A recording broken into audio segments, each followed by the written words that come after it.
Hey folks, Todd Martin here, your local Louisville real estate broker, and I appreciate you stopping by my blog. Now, before we get into today's topic, if you're interested in looking at any of the properties that are available, simply click the link over my shoulder. That'll take you to all the wonderful listings that are in and around the area, as well as if you want to know your house value, simply fill out the page and we'll get a value out to you immediately. Now, with that being said, let's jump into today's topic, and we are going to do a continuation of last week's blog, and that is, when does the seller have to respond to you? And we're going to talk specifically today about what to expect on inspections and inspection timeframes. So when you write in that contract, you have a particular period of time to do inspections. If you remember last time, we said it could be as little as 3 days or as much as 2 to 3 weeks.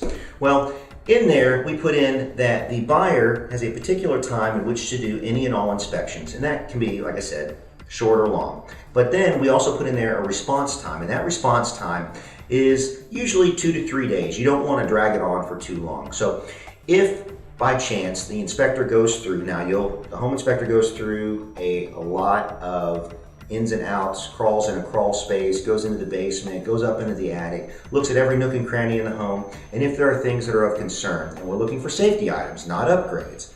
So a safety item would be something like an electrical issue, an HVAC issue, which HVAC is your heating and air, your plumbing issues, anything like that that might warrant a safety concern, the inspector is going to point out. Now, the difference between that and an upgrade is an upgrade would be, they might say something like, you don't have sufficient insulation in your attic and you may need to add additional insulation.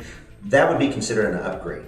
So if we find safety issues or things that are of concern to you, then what we do is we put that down on paper, and it basically states, hey, Mr. and Miss Seller, we still want to buy your house. However, here's the issues that we're finding, and we would feel more comfortable if you would address these issues prior to the closing.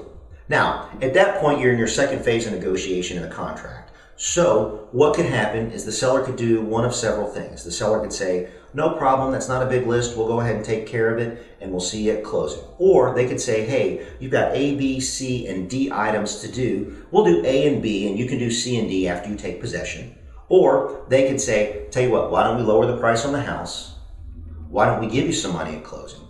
Or why don't we do nothing at all? Okay, at that point, whatever they respond back to you, if they respond anything back to you other than what you have written in a request, now you're into negotiations. You go back and forth until you have a so-called meeting of the minds, and then once everybody is happy, then you move forward to the closing. So as we look at it, as far as the contract is concerned, you have that time window in which to respond back and forth, and then the inspections are the areas in which you, as the buyer, can make sure that you feel comfortable moving into that house and that it's a safe condition and environment for yourself and your family. So again, there you go. Happy to help in any way I can. So if you happen to know somebody who's looking to buy or sell, don't keep me secret. That's what I'm here for. And as always, you can reach out to me at 220-4663, and that's area code 502. Have a great week, and I look forward to hearing from you soon.